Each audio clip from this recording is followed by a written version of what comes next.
Hey YouTube, it's ygodubk. I'm going to show you guys the Rocket Orchis deck I took to locals. So finished 3-1. I lost to Dragunities. That deck is a powerhouse. If you don't have the hand traps, if you don't draw the hand traps, you just can't beat that deck. It's just plain as day. So I'll show you guys my list. So I'm going to start off with 3 Girsu, 3 Nightmare, 1 Skelly, 1 Brass, and rolled 1. This is the Orchis engine here. It's 9 monsters for the Orchis engine.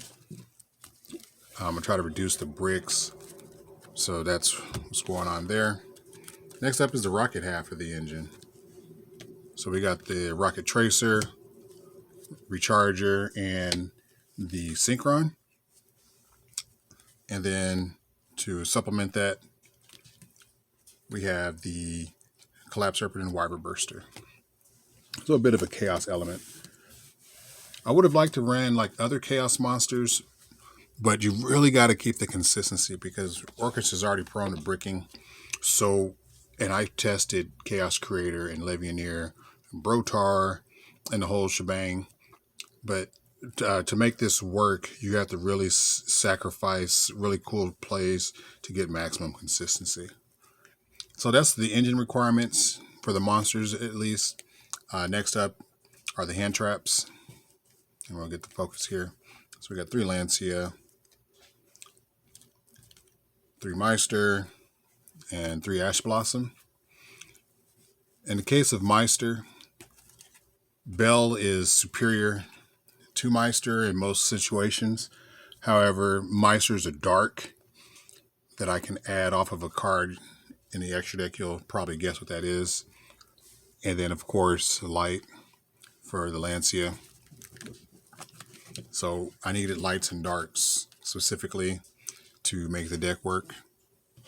And that's it for the monsters. Next are the spells. So we got the 2 field spells. We got the Babble, and we got the Boot Sector. Then continuing the Rocket Engine, Quick Launch, our way to the Baby Dragons, Mill to the Grave with a card in our extra to recycle our extra deck monsters. This is to help push through. We can either draw or take a monster or peek at the hand if we get hand trapped or opponent activates a monster. This is also how I deal with Winda. A lot of times they'll use a hand trap or something, then they'll put out Winda to stop me. So I'll just take the Winda, crash it into the Mechaba, and then continue playing from there. Next up, Foolish Burial, called by 1 for 1. A main decking Feather Duster. This is because this is for locals. There aren't a whole lot of link heavy decks. A majority of the people are playing, like back row decks. And so I decided just Heavy Duster is just the single most devastating back row removal card I could run in the main. Instead of just running like 1 Cosmic or 1 Twin or something, I just ran the Duster. And then finally, the only trap is Crescendo. Now for the extra deck. Got Masquerena, Alkafibrax, and Trisbana. Again, for the back row decks, that's the purpose that Trisbana serves. Triggering this is so easy. Under Babble, I can sacrifice my Babble to blow out my opponent's, multiple back rows. In an IP, get a monster, link into this before they end main phase 1, and then activate Quick Launch, put a rocket to a link pointer, and just nuke their back row. And just pretty much a good game from there.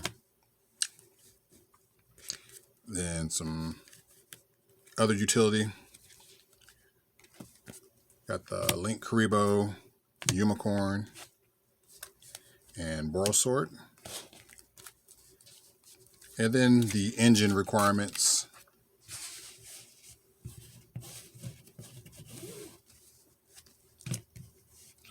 We got 2 Striker Dragon. Searches my boot sector. Combos really well with Recharger. Because remember, Recharger doesn't have to get just a rocket or a dragon from the grave. You can revive it in Girsu. You can revive a Girsu. And it comes up really handy. And then my Orcus extra deck. Just these 4, 2 Galatea, 2 Dings. And then for my Synchros, 1 Savage, 1 Pepega Ruler, and 1 Hot Red. Now this is like your main play starter. This gets your grave filled up, hitting Orcus Nightmare. It will, if you don't use your normal summon and you mill a Girsu, you can add it to your hand and then continue playing from there. You have Lights and Darks and Grave. You can bring it back throughout your combo. If you can get a level 1 tuner, you go into Hot Red and continue playing from there. And then you end up with a really nice board. Well, that was my deck. The side deck really is going to be dependent on the tournament, so I don't think it's worth showing. But I have a lot of fun with the deck. It was pretty interesting. And if you guys like, I'd show you a combo video. So just give me a thumbs up and comment down below if you'd like to see it. It's Dubk, and I'm out.